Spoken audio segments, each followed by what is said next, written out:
Good afternoon. It is my pleasure to introduce a distinguished diplomat, Harsh V Shringla, the Ambassador of India to the United States. His career in the Indian Foreign Service spans over 3 decades and includes assignments in Asia, Africa, the Middle East, Europe, and the Americas. He has served as ambassador to Thailand and most recently the very important position of Indian High Commissioner to Bangladesh. He only assumed his charge just over 6 months ago, but he already has established himself as an important bridge between our two countries and a source of great advice and counsel to the U.S. business community. As a company that has been in India for over 100 years, with 14,000 employees there, we are keenly interested in how we can move forward the U.S.-India relationship and find partnership opportunities that will provide mutual benefit, including for patients in India. Ambassador, we greatly appreciate your experience and the practical mindset you have brought to this assignment, and we look forward to hearing your perspective on this important relationship, and most importantly, how we can move forward together. So let's now welcome Ambassador Shringla and Dow Wilson, the President and CEO of Varian Medical Systems, to the stage.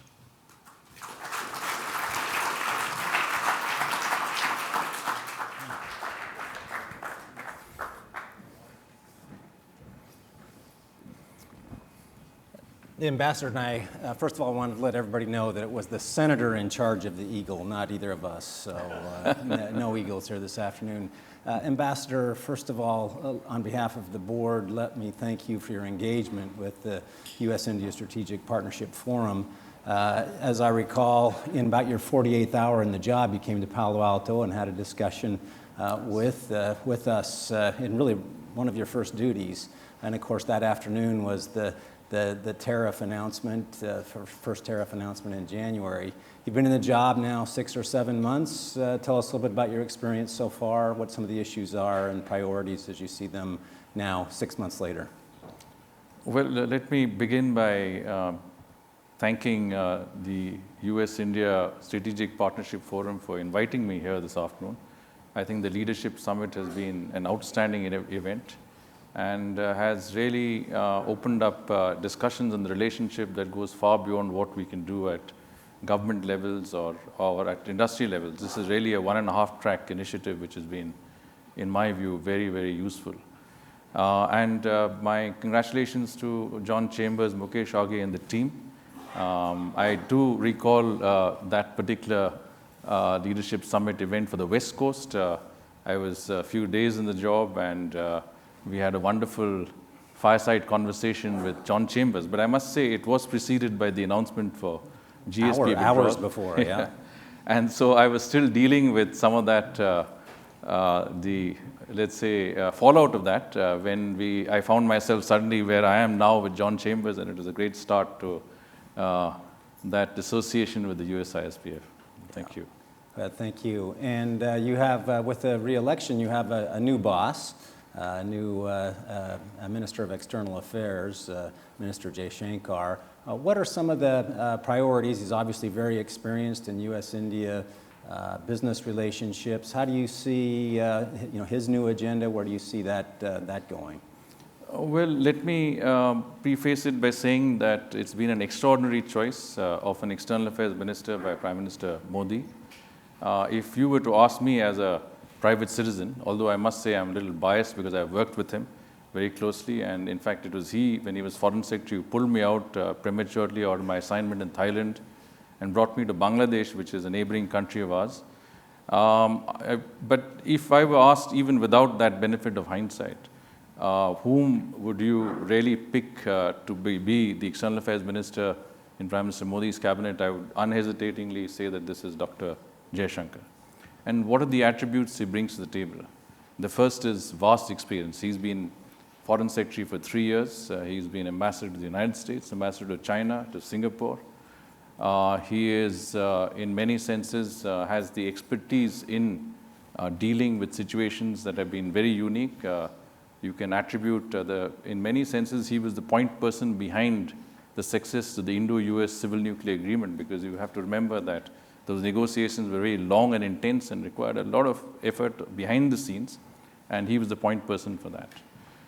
He is also a very, very clear thinker, and cogent thinking has been part of his entire career profile. I do recall that it was his initiative to set up what we call the Policy Planning Division in our Ministry of External Affairs in Delhi, which was, the division was there, but it was never utilized for the way it should have been. He strengthened the division and gave us tremendous backup in terms of research, in terms of, let's say, forward thinking on many of the areas of foreign policy that we need to contend with. We were until then only firefighting. You had a situation, you dealt with it on the spot, but you weren't thinking 5 years or 10 years down the line. And I think that is that attribute that he brought into the Ministry of Foreign Affairs is symptomatic of his clear thinking vision. And of course, in terms of background, you have to understand that he has tremendous support and goodwill, both within and outside India.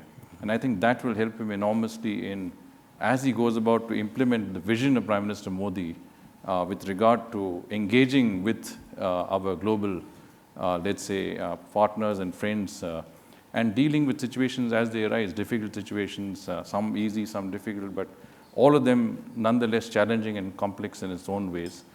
He's the right man for the job. And as we go along in the next 5 years of Prime Minister Modi's government, I think we have our share of issues to deal with. And you will find, and by share of issues, I don't mean, the normal issues that we come across as in trade or in any other areas, but I think much more complex issues that involve lives of people, involve situations, involve conflicts. And those are the ones that I think he is, will handle at the higher levels most competently. And as I said, I mean, you couldn't have had a better person to handle that area.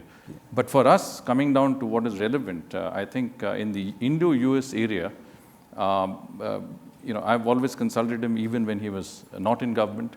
And I think his experience of the relationship, I think would help us enormously at the political levels to bring in the sort of, let's say, support that we need, both domestically and otherwise in dealing with our partners and dealing with the US government and our interlocutors across the board in resolving many of the issues that we have to satisfaction. Yeah. And that's that political level vision and depth that you need of the understanding of the relationship, I think that really matters. So you have a new boss, and there's with the election, of course, same government, but new government in some ways. Any, budget conversations this last week, some announcements in particular last week. As the new government's talking about priorities for the next 5 years, what are those priorities? What are you hearing in these early days of the second term? Well, we are in a good place because with Prime Minister Modi's re-election with a very, very clear and strong mandate, I think he has, and earlier in the conversation, I think this came up, perhaps John had mentioned it, the fact that you would have a majority not only in the lower house, but possibly in the upper house as well, would enable the government to push through legislation that would be important for us to bring in the policy changes that we need to see the sort of rapid economic growth that would fit into the vision of Prime Minister Modi when he talks about us becoming a $5 trillion economy in the next 5 years. We're talking about over 8% growth. We're talking about a tremendous increase in our manufacturing capacity. We're talking about an investment of close to $1.5 trillion in infrastructure through private and public funding. And we're talking about a plethora of initiatives that were brought in 2014 in the last term of office. Those being consolidated and brought to a certain level of conclusion, whether it's Make in India, Digital India, Smart Cities, and many other programs that are relevant to the lives of the people of India in many ways. But in terms of budget initiatives, I think there are some aspects of those which would be of interest to us here today. One of them, of course, is the insurance sector. The insurance sector has been of interest to many of our companies in the United States. The finance minister announced a proposal that would involve allowing 100% foreign direct investments in insurance intermediaries. Insurance intermediaries are very important in the distribution of insurance. And you already have several companies like MASH and JLT which are in the in that sector. I think we will be looking at many more companies coming in. She also announced the possibility of hiking limits on foreign direct investments in the full insurance sector. Right now, it is capped at 49% of foreign direct investment under the automatic route, but we are looking at greater liberalization there. The second area of interest is a relaxation in the norms for local sourcing for single brand retail. We're talking about companies like Apple, which would be benefited. There are many other companies, I'm sure, that would have the benefit. But essentially, this means that the requirement that you have to source 30% of your content in order to market single brand retail items would be relaxed. What relaxation, we don't yet know, but it obviously means that there'll be substantial changes, liberalization of that sector, which would be better for them. There are, of course, also plans to liberalize the investment regime for the media sector, for the aviation sector. All of these are useful because right now investment in the aviation sector again is confined to 49%. And I think a relaxation there will allow other players to come into that market. So there is, as you can see, a trend towards liberalization, a trend towards accommodating more foreign direct investments, allowing greater participation in the Indian economy, and making sure that there is adequate benefits for those who come into the economy. We also plan to have an global investors summit linked to our National Infrastructure Investment Fund, the NIIF, later this year, which will bring in the pension, mutual funds, and sovereign wealth funds into India and introduce them to the Indian market in a more meaningful way.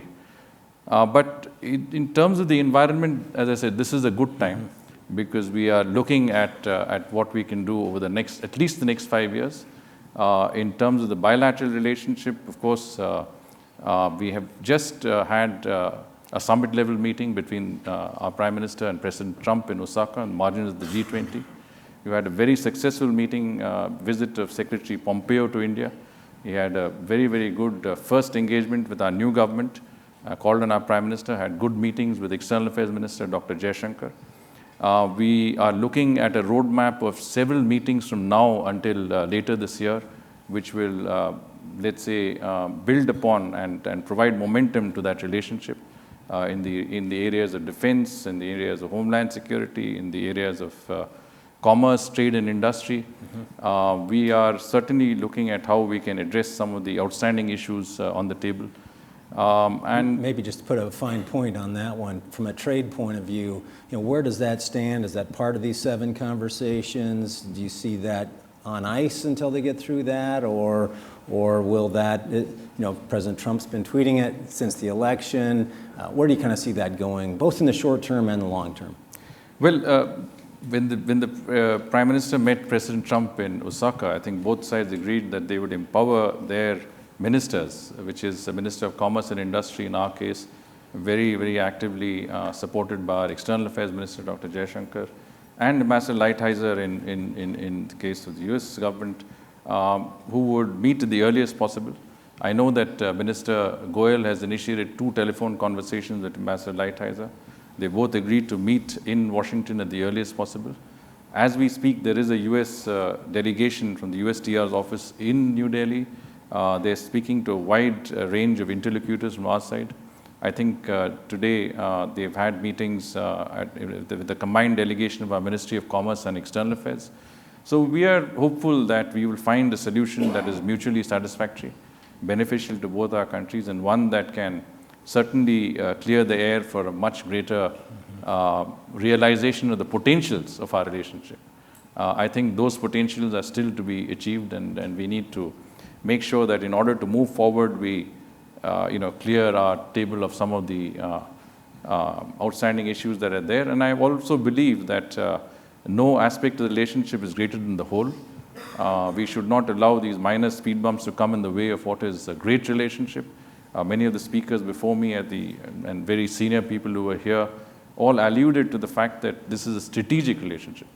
The United States-India Strategic Partnership Forum itself gives the idea that this is a relationship that has to be seen in strategic terms, not tactical terms. And what we are talking about really are strategic gains and the larger and broader vision of not just 5, but 10, 50 years ahead is how we need to see each other.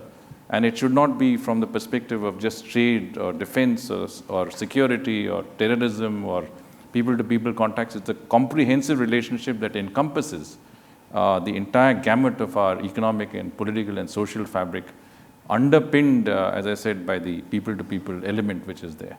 And I think, and of course, underpinned by the shared values and principles that we both share and enjoy. We've talked a little bit about dreams. You know, when you think towards the end of your time as ambassador to the United States from India, what would you really like to have accomplished? What would be on your wish list of boy, you know, if I had to write my newspaper article when you're going to Alaska to receive the Eagle trip, what would be that newspaper article for you? Well, we must share what the eagle means. And when I was talking to Senator Dan Sullivan, he talked about the fact that when my predecessor, Navtej Sarna, had gone to Alaska, then they were sitting outdoors and there was this huge bald eagle that just came and landed just beside them. Yeah, he related the story, I'm sorry. Oh, he did? Which is Okay, sorry, then I don't need to repeat it. So I asked him, I said, hope you will produce that eagle for me when I get there. So that's what it was all about. So that's one thing on the wish list. I understand. Absolutely. That would be pretty spectacular. That is on the bucket list. But no, I think what every ambassador would like to see is a significant acceleration in the ties that you see it. And that is no easy task to achieve, considering that we have come very far, very fast. Look at, if you think of some of the minor issues that are there in the relationship today, it is because of the fact that the relationship has seen so much progress in a very short time. After all, we have gone from almost negligible levels of trade to $142 billion. We've gone from almost no investments to a two-way investment of about $60 billion. We've, gone from no defense engagement to an $18 billion relationship in defense. But when you reach, such levels of accelerated development, then you're bound to have issues that come in which haven't been dealt with in the normal course. And I think we are dealing with some of these issues. We're dealing with issues of policy. We're dealing with issues of understanding on each other's levels. We're dealing with issues of domestic compulsions.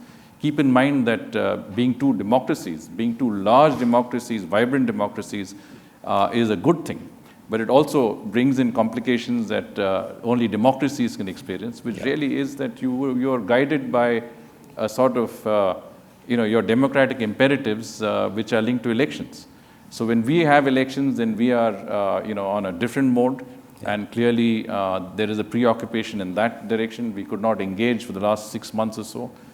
You go into an electoral cycle, you have other compulsions. So some of these... it used to only be a 6-month problem. Now it feels like a 12-month problem. Where it's cyclical and it comes faster than you think.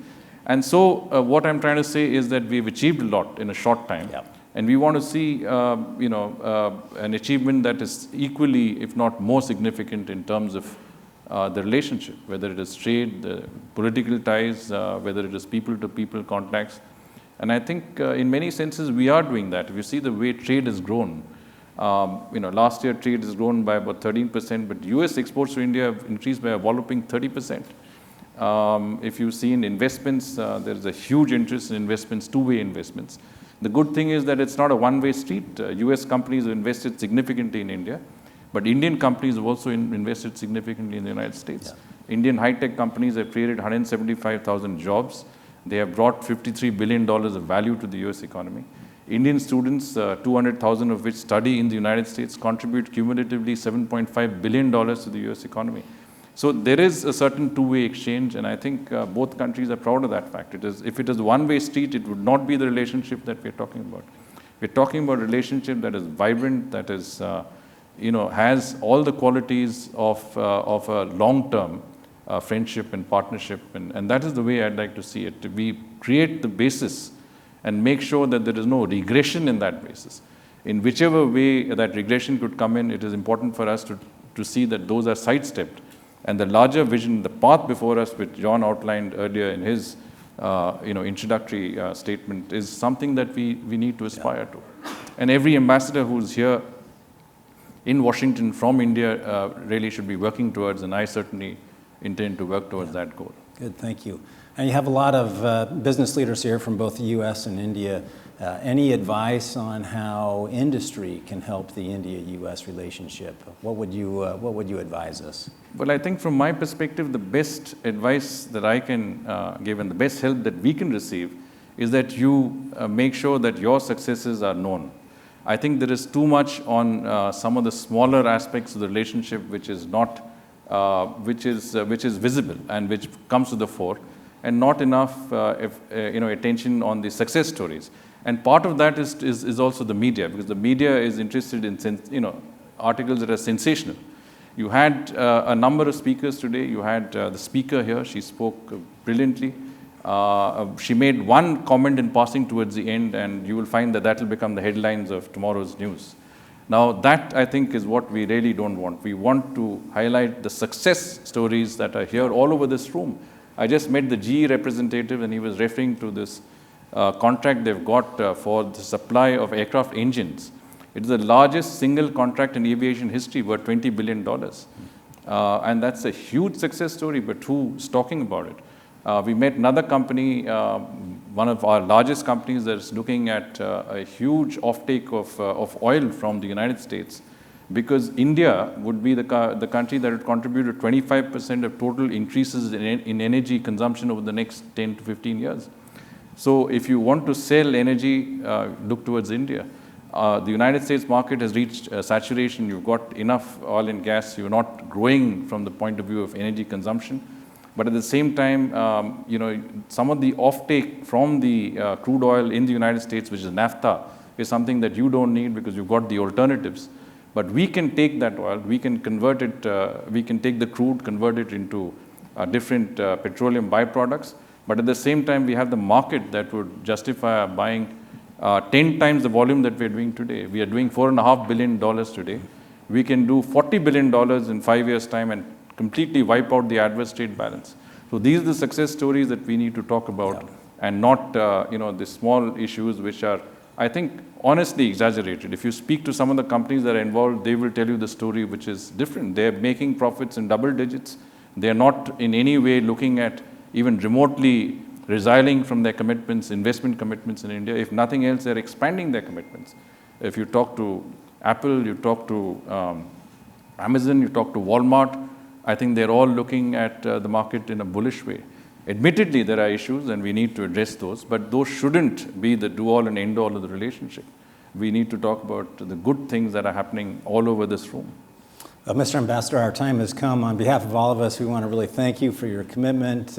You embody many of the values that both the trust and the humility and the commitment to finding partnership in our relationship together. We thank you very sincerely for being here with us. Thank you. Thank you very much.